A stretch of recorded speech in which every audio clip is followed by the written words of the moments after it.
Bonjour, je suis Grégory Barbier et voici les grands crimes de l'Est. 11 procédures s'échelonnent de 1945 à 1984. Elles jugent les commandants et les médecins tortionnaires du camp du Struthof, implanté en Alsace annexée. Mais que s'est-il passé dans cette enceinte nazie? Natzweiler Struthof. Quand on va en Alsace, on voit parfois un panneau directionnel vers ce mémorial. Un ancien camp de concentration ouvert par les nazis en avril 1941. Ces 70 commandos annexes ont vu défiler plus de 52 000 déportés, dont 22 000 y sont morts, soit un taux de mortalité les plus élevés du système concentrationnaire nazi. Il a été évacué en septembre 1944. Outre les épouvantables conditions de travail et de vie dans les baraquements, les déportés furent soumis à de pseudo-expériences scientifiques pratiquées par d'éminents médecins et biologistes allemands de l'université de Strasbourg. Pour les réaliser, une chambre à gaz ainsi qu'une salle de dissection avaient été aménagées dans le camp. Cette chambre de mise à mort a été utilisée en particulier au mois d'août 1943 pour 86 déportés juifs internés à Auschwitz. Ils ont été asphyxiés avec du Zyklon B. Sur des tziganes et des détenus de droit commun sont également pratiquées des expériences afin de trouver un antidote à ce gaz.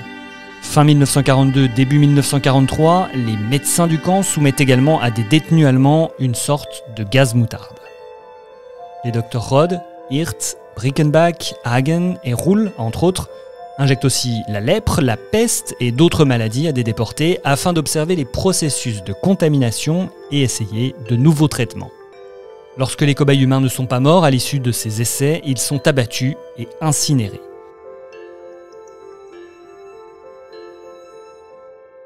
Hagen mène de son côté des expériences sur le typhus. Dans ce but, il se fait remettre plusieurs dizaines de tziganes, auxquels il inocule le virus par scarification du bras. Une partie des déportés est immunisée contre le typhus, les autres ne le sont pas, pour constituer un groupe témoin. Ces expériences font de nombreuses victimes et déclenchent une épidémie de typhus dans le camp en avril 1944. Hirt, professeur d'anatomie, reçoit quant à lui des cadavres en provenance de camps de prisonniers de guerre russes. Mais il les trouve trop maigres. Alors, il utilise le corps de juifs gazés sur lesquels sont réalisées des dissections.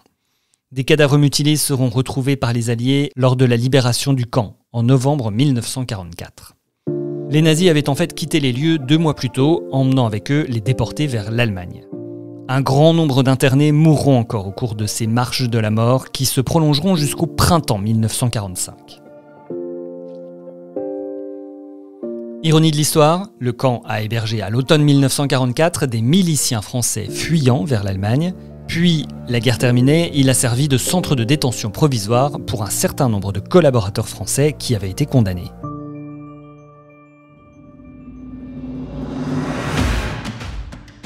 Voilà pour ce qu'il s'est passé dans le camp. Alors après la guerre, la justice anglaise, la justice française et même la justice allemande vont s'intéresser au Struthof pendant près de 40 ans.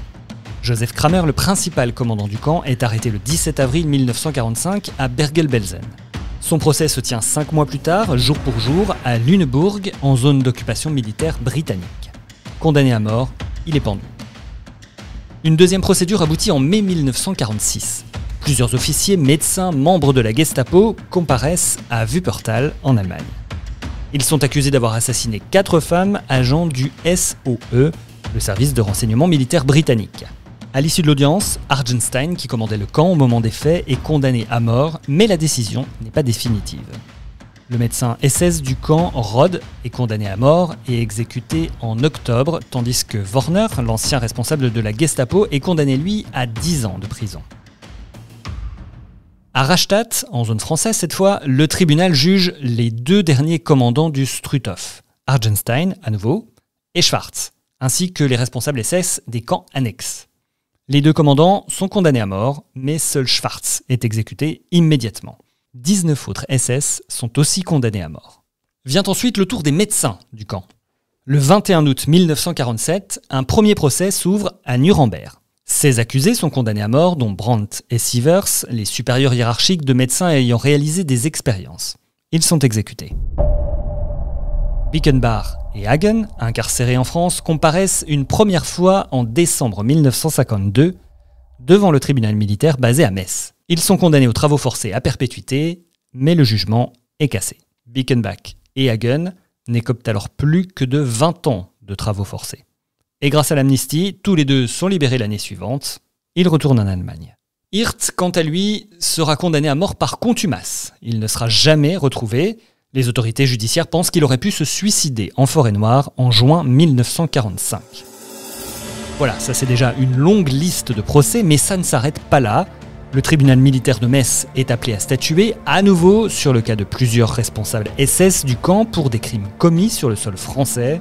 C'est ainsi que le 2 juillet 1954, Argenstein, toujours lui, est une seconde fois condamné à la peine capitale, ainsi que 4 autres officiers en charge, soit des blocs, soit de l'organisation du travail, soit du centre de détention du camp. Argenstein meurt en prison sans avoir été exécuté, et les 4 autres officiers seront rejugés et condamnés à Paris. Ils bénéficieront toutefois de commutations et de réduction de peine, puis de libération anticipée. À Francfort, nous sommes en 1970, la cour d'assises examine le cas de Beger, chargé de la sélection des Juifs qui furent gazés à Netzweiler-Struthof. Lui n'est condamné qu'à 3 ans de prison. En 1984, enfin, un collaborateur, le docteur Roel, comparaît devant la cour d'assises de Cologne. Lui sera acquitté. Et avec ce procès se referme la dernière procédure judiciaire intentée contre les bourreaux du Struthof.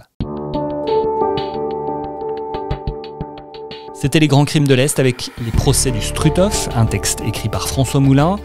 Dans 2 semaines, un mari gênant, une femme manipulatrice, un amant transi, tout pour intéresser les Hauts-Saunois en cette année 1953. Je vous raconterai l'affaire Juira. Pour recevoir l'épisode dès sa sortie, abonnez-vous sur toutes les plateformes de podcast. À dans 15 jours.